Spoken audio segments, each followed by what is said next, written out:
So the biggest thing I learned from heartbreak, are you ready? This. That I really didn't know. No, hold on. Not just I didn't know who I was. I didn't love who I was to the slightest bit. See, here's the thing.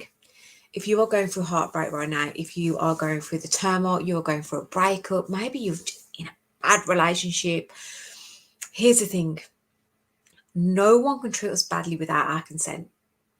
And that's not a kind of wishy-washy statement. That's not a blaming. That's not a shaming.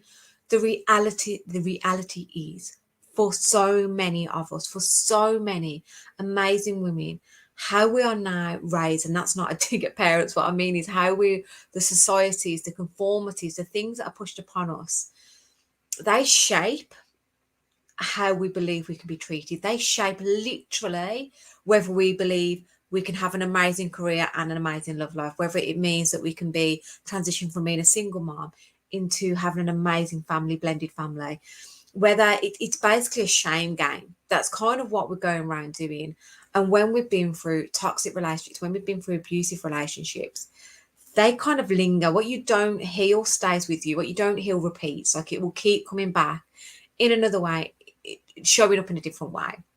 But ultimately, the biggest thing was I just didn't love myself. And secondly, I was holding on to someone else's dreams. So I bought the dream that was sold to me because it kind of gave me an escapism from how I really felt about myself, which was really low self-esteem, really low self-worth. And quite frankly, I just didn't really know where I belonged in the world. Like, let me know if you resonate with this, because this is how I felt. And I don't know if that's how you felt. But I really felt like, where do I fit? Where do I fit in with all this? I could be in a room, I could be the social butterfly, but then I'd come home at night and I just felt lonely. Can anyone else relate to that? Let me know if you can relate to it. Because here's the thing. If you're going through heartbreak right now, if you're single right now and you are wondering how it's ever going to happen for you, how you're ever going to meet that person, how is that person ever going to love you for who you are, damage, warts and all, it's because you've lost sight, or maybe have never really known who you are. And by that, I mean your essence, your power, your strength. Because I feel as women, and this is going off on a massive tangent, but I have to share it, as women, we've forgotten just how powerful we are. We've forgotten just the strength behind everything we do. I mean, I've mentioned this before and I'll mention it again. If you're struggling right now to own your self-worth, to remember your power, go back and think about the things that you've overcome. Go and think of those really brave things that you've gone and done that no one else did, whether that's pioneering in your industry, whether that's creating this new product, whether that's going and traveling, whether that's going being the first person to go to university in your family. No matter what that is, remember that person. Because what would that person say to you now? It wouldn't be wallow. It wouldn't be self-guessing yourself. It wouldn't be wondering what this person's doing. It wouldn't be stalking on social media. It'd be going, get up and rise. Be the person you truly want to be, and stop fearing what other people are going to say. Like, I'm not going to go into this now. We all have the fundamental fears, the universal fears. In fact, you know what? I am going to go into it. Forget it. The universal fears, now trying to remember off the top of my head, because I've not spoke about the universal fears in a while, something that's actually in my Alchemy of Love course that you currently can't buy at the moment, but at some stage will be coming back onto sale. But basically, we all have these universal fears. They're ingrained into us. So this is the fear of abandonment, because if we're shoved out the cave, we're going to get eaten. There's a fear of, they've all gone out of my head now. So there's fear of abandonment. The fear of judgment and being wrong is another one. We're all scared because, again, basically it all falls down to being kicked out of the tribe. The other one is obviously the fear of death, right? Now, we don't have the saber-toothed tiger lurking around outside our cave anymore. If you do, I'm wondering how you're getting such good Wi-Fi to listen to me.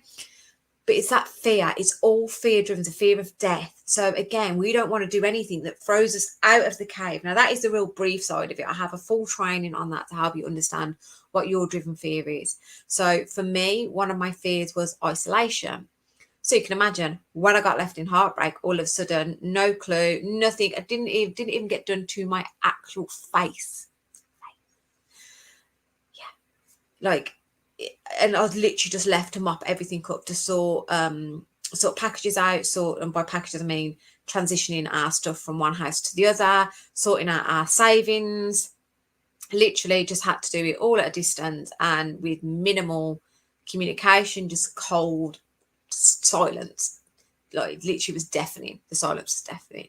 So you can imagine my isolation, and I'm sharing this with you because you can easily pick apart. One of the things I love teaching people is to pick apart, pick together, whichever way you want to put it, your wounds, your triggers, so you can go from pain to power, pain to pleasure, from aha, this is why I'm making these stupid mistakes. This is why I'm not boxing clever here.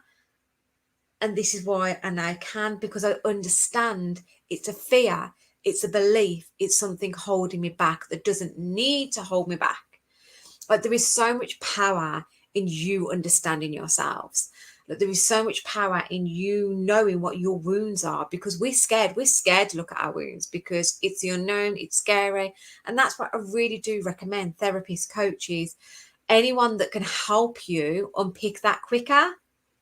Why would you not want to do that? Why would you not want to fast forward? Because let me tell you this, things can happen in an instant. Things can happen so quickly once you start that snowball effect of understanding how you have got from a very young age to where you are now, in heartbreak, out of love, in abusive relationships, wondering when on earth it's going to happen for you. There's a timeline of events that have led you to where you are now, and your power is in finding them. And by all means, you don't have to have a therapist or coach. You don't have to go and seek someone like myself. It just speeds up the journey. It just makes things easier. And why wouldn't you want to do that? But by all means, you don't have to do that. That's why, as well, if you can't afford to invest in one-to-one coaching, that's why I created the Get Over Heartbreak Fast program. Look, this is a super fast track way for you. I'll pop the comment and the links. If it's for you, go and check it out. It will give you, one, an insight into how I work if you're thinking about one-to-one coaching.